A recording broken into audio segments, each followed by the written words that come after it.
இந்து ஆண்டியின் எழிலழகு என்னை அப்படி செய்ய வைத்தது. வணக்கம் நண்பர்களே, என் பேர் நவீன். இந்த சம்பவம் நான் பள்ளிக்கூடம் படிக்கும் போது நடந்தது. இப்பொழுது நான் கல்லூரிக்குள் நுழைந்து விட்டாலும் அந்த நினைவுகள் இன்னும் நெஞ்சை விட்டு அகலாமலும் தினமும் நெஞ்சமெல்லாம் வண்ணம் பல வண்ணம் ஆகுதே என்று பாடத் தோன்றுகிறது. நானும் மதிமலரும் ஒரே வகுப்பில் படித்து வந்தோம். மதிமலரின் அம்மா தான் இந்து ஆண்டி. சிறு வயதிலிருந்தே ஒன்றாக படித்து வந்ததால் பள்ளிக்கு என்னை அழைத்து செல்ல அம்மா வரும்பொழுது அங்கே மதியை அழைத்து செல்வதற்கு இந்து ஆண்டியோ வந்தார்கள். அங்குதான் எங்கள் குடும்பத்திற்கும் பழக்கம். அதுவே குடும்பத்தோடு நெருங்கி ஒரு குடும்பமும் மிக நெருக்கமாகிவிட்டது. பின்பு நான் +1 படிக்கும்போது வீடு மாறி வேறு ஏரியாவுக்கு போனதும் இந்து ஆண்டியும் எங்கள் வீட்டிற்கு எதிர் வீட்டில் மாறி வந்து விட்டார்கள். நானும் மதியும் படிப்பில் ஒருவருக்கு ஒருவர் உதவி செய்து கொள்வோம் என்ற எதிர்பார்ப்பில் இரு குடும்பமும் மீண்டும் புதிய ஏரியாவிலும் நெருக்கத்தை தொடர்ந்தோம். மதி கூட படித்தாலும் இந்து ஆண்டி கூட படிப்பதாகவே நான் உணர்வேன். காரணம், பாடத்தில் ஏதேனும் சந்தேகம் என்றாலும் ஏதாவது எழுத்து வேலை என்றாலும் மாலை வீட்டிற்கு வந்தவுடனேயே இந்து ஆண்டி என்னை தேடி வந்து விடுவார்.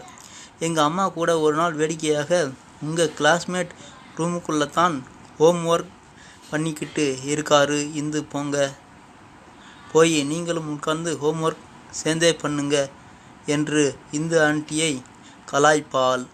இந்து ஆண்டியும் சிரித்து கொண்டே, பாருங்கள் அனு, என்னமோ நான் மறுபடியும் ஸ்கூல் போய் படிக்கிற மாதிரி தான் இருக்கு. மதி வந்தவுடனே, அம்மா ஹோம் ஒர்க் பண்ணணும், இந்த நேரம் நவீன் முடிச்சிருப்பான், போய் பார்த்து வாங்கி வா, அப்படியே முடிச்சா நீயே என்னுடைய ஹேண்ட்ரைட்டிங் மெத்தட் ஆகிற மாதிரி எப்பொழுதும் போல முடிச்சிடு. அப்பாயின்மெண்ட் வாங்கிக்கிட்டேன், நான் பார்லருக்கு போகணும் அப்படின்னு என்னை உங்கள் வீட்டிற்கு துரத்தி விடுறா. இதெல்லாம் நீ பார்த்து பண்ணினா தாண்டி எக்ஸாமில் ஈஸியாக இருக்கும் என்று சொன்னா உடனே மதி கிண்டலாக, நானும் அத்தாமா யோசிச்சுக்கிட்டு இருக்கிறேன்.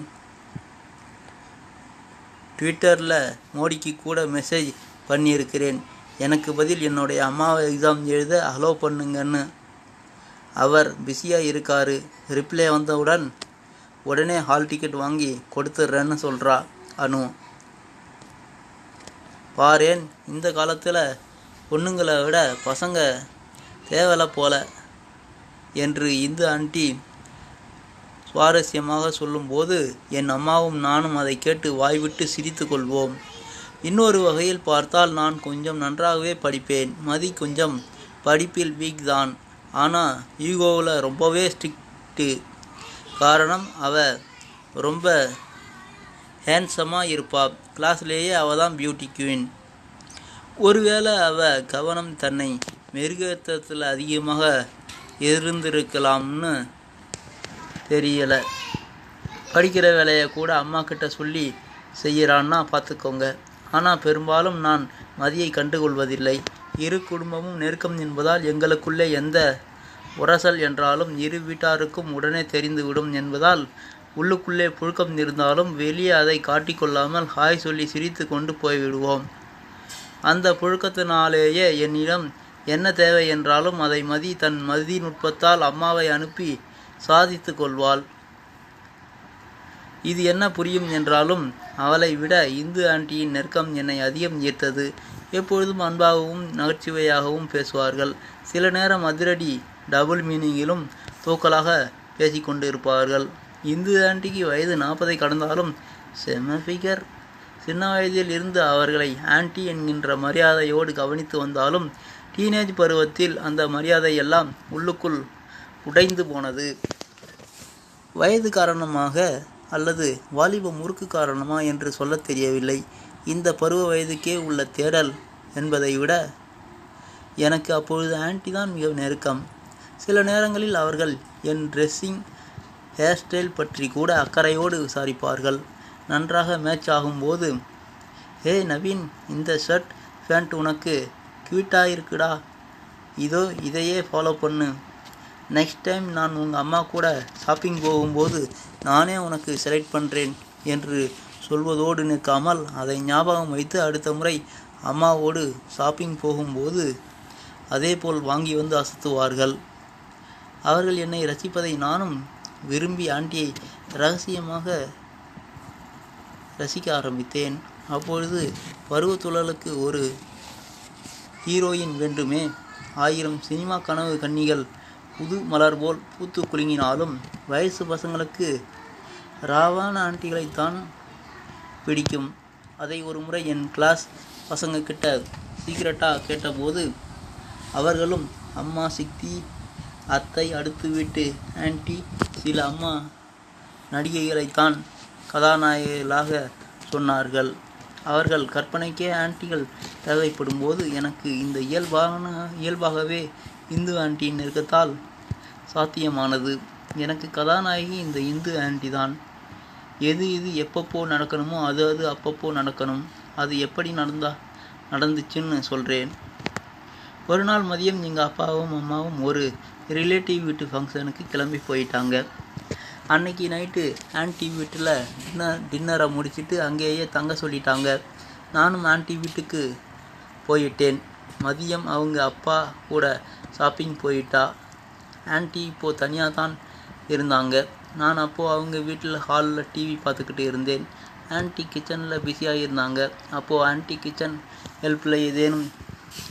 ஷெல்ஃபில் ஏதேனும் எடுக்க டூல்ஸை தேடும்போது கரண்ட் கட் ஆகிடுச்சு. அப்போதான் ஷர்ட் பாக்கெட்டில் தேடினேன். செல்ஃபோனும் இல்லை. இருந்தால் ஃபோன் டார்ச் உதவியாக இருந்திருக்கும். கரண்ட் கட் ஆனதும் நான் கொஞ்சம் ஷாக்காகிட்டேன்.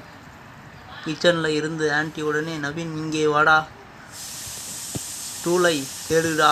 தேடிக்கிட்டு இருந்தேன். பவர் கட்டு கண்டிப்பாக கிச்சனுக்குள்ளே தான் இருக்கும். வந்து தேடி கொடுடா.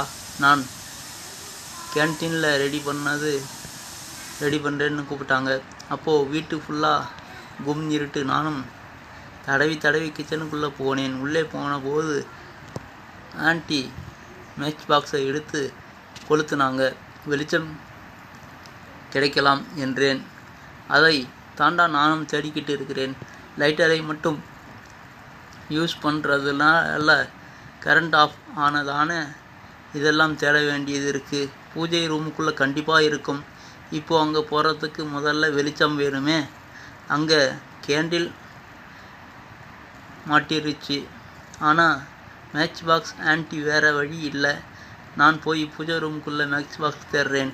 இல்லைன்னா உங்கள் மொபைலில் டார்ச் இருந்தால் சொல்லுங்கள். ஃபஸ்ட்டு மொபைலில் தேடலாம். இருடா, முதல்ல நீ எங்கே இருக்கன்னு சொல்லு. காற்று மட்டும்தான் வருகின்றது, குரல் மட்டும்தான் கேட்குது என்று ஆன்டி இருக்கைகளால் முன்னாடி நீட்ட தேட நானும் அப்படியே தேடும்போது இருவரும் நெருங்கும்போது என் கைகள் ஆன்டியின் பின்பகுதி ஃபர்ஸ்ட் டச். இந்த ஆன்டியின் டச் தான் என்று என் கைப்பட்டவுடனே மனதும் சொல்லிக்கொண்டு வீதியில் பெருமைப்பட்டு கொண்டது. ஏற்கனவே இருட்டில் ஆன்டியோடு தனியாக இருக்கும் உணர்வும் உள்ளே ஆன்டியை தேடும்போது இருந்த உணர்வும் உரசிக்கொண்டு என் உணர்ச்சி உச்சிக்கே போனது.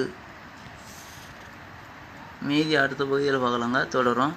இது போன்ற குதூகலமான கதைகளை கேட்பதற்கு நம்ம சேனலை சப்ஸ்கிரைப் பண்ணி வச்சுங்க. வீடியோவை லைக் பண்ணுங்கள். ஃப்ரெண்ட்ஸ் எல்லாம் என்ன ஷேர் பண்ணிவிடுங்க. நன்றி.